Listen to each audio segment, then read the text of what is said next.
സാന്ദർഭികമായി ഞാൻ പറയട്ടെ, തറാവീഹ് നിസ്കരിക്കുന്ന ആളുകളോട് ദയവ് ചെയ്ത് നിസ്കാരത്തെ പരിഹസിക്കരുത്, ദയവ് ചെയ്ത് നിസ്കാരത്തെ നിങ്ങൾ അപകീർത്തിപ്പെടുത്തരുത്, ദയവ് ചെയ്ത് നിസ്കാരത്തെ അള്ളാഹുവിനെ തന്നെ പരിഹസിക്കുന്ന രീതിയിൽ ഒരു പ്രഹസനമായി നിങ്ങളുടെ തറാവീഹ് മാറരുത്.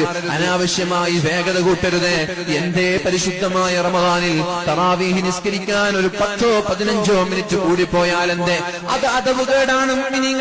നിങ്ങൾ നിസ്കരിച്ചില്ലെങ്കിൽ അള്ളാഹു ചോദ്യം ചെയ്യില്ല. എന്തേ നിങ്ങൾ തറാവീഹ് നിസ്കരിക്കാത്തത് എന്ന് അള്ളാഹു നിങ്ങളെ ചോദ്യം ചെയ്യില്ല. അത് നിർബന്ധമായ ഫർളല്ല മുഅ്മിനീങ്ങളെ. നേരെ മറിച്ച് നിസ്കരിക്കാൻ വേണ്ടി പള്ളിയിൽ പോയി തുമഅനീനത്തില്ലാതെ അതിന്റെ ഫർളുകൾ ചെയ്യാതെ ഫാത്തിഹ പോലും പൂർത്തിയായി പാരായണം ചെയ്യാതെ അമിതമായ വേഗത്തിൽ നിങ്ങൾ തറാവീഹ് നിസ്കരിച്ചാൽ അതിനെ റബ്ബ് ചോദ്യം ചെയ്യും. നിസ്കാരത്തോടുള്ള അഥവകേടാണ് എന്ന് മനസ്സിലാക്കണം. തിരക്കുള്ളവർ നിസ്കരിക്കേണ്ട, തിരക്കുള്ളവർ കിടന്നുറങ്ങിക്കോളൂ.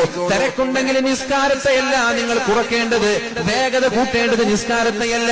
നിസ്കാരത്തിനിടയിലുള്ള ചില ദിക്റുകളുണ്ടല്ലോ, ആ ദിക്റ് കുറച്ചാലും പ്രശ്നമല്ല. നിസ്കാരത്തെ ദയവ് ചെയ്ത് നിങ്ങൾ അമിതമായ വേഗത്തിൽ പ്രഹസനമായി കാണരുത്. കഴിയുന്ന ആളുകൾ മാത്രം നിസ്കരിച്ചാൽ മതി. ആസ്വദിച്ചുകൊണ്ട് നിസ്കരിക്കാൻ നമ്മൾ തയ്യാറാവണേ. എന്റെ പ്രിയമുള്ള ചെറുപ്പക്കാരോട് നിങ്ങളോട് പറയുകയാണ്, എവിടെയാണ് വളരെ വേഗത്തിൽ നിസ്കാരം തീരുന്നത് എന്ന് നോക്കി അവിടേക്ക് ഓടിപ്പോവാതെ എവിടെയാണെന്ന് ആശ്വാസത്തോടുകൂടി ഒന്ന് റാഹത്തായി നിസ്കരിക്കാൻ കഴിയുന്നത് അവിടെ പോയി നിസ്കരിക്കണം. വളരെ ഭംഗിയായി ഖുർആൻ പാരായണം ചെയ്യണം. ഫാത്തിഹ പാരായണം ചെയ്ത് കഴിഞ്ഞാൽ നിർബന്ധമായും മുഅ്മിനീങ്ങൾക്ക് ഫാത്തിഹ ഓതാനുള്ള സമയം ഇമാമുമാര് കൊടുക്കണം. വെറുതെ ഒരു കടപ്പാടായി, വെറുതെ ഒരു ബാധ്യതയായി തറാവീഹ് നിസ്കരിച്ച് തലകുത്തി മറിഞ്ഞതുകൊണ്ട് ഒരു പ്രയോജനവും നമ്മൾക്കില്ല. അതിനു പകരം അള്ളാഹുവിന്റെ ശിക്ഷ വരെ ലഭിക്കാൻ അത് കാരണമാകും. കാരണം നിസ്കാരത്തിനൊരു മര്യാദയുണ്ട്, ഇബാദത്തുകൾക്കൊരു മര്യാദയുണ്ട്. ആ മര്യാദയെ ചോദ്യം ചെയ്യുന്ന രീതിയിലുള്ള നിസ്കാരം നമ്മുടെ ഭാഗത്തു നിന്ന് വന്നുപോയാൽ അത് അപകടം തന്നെയാണ്.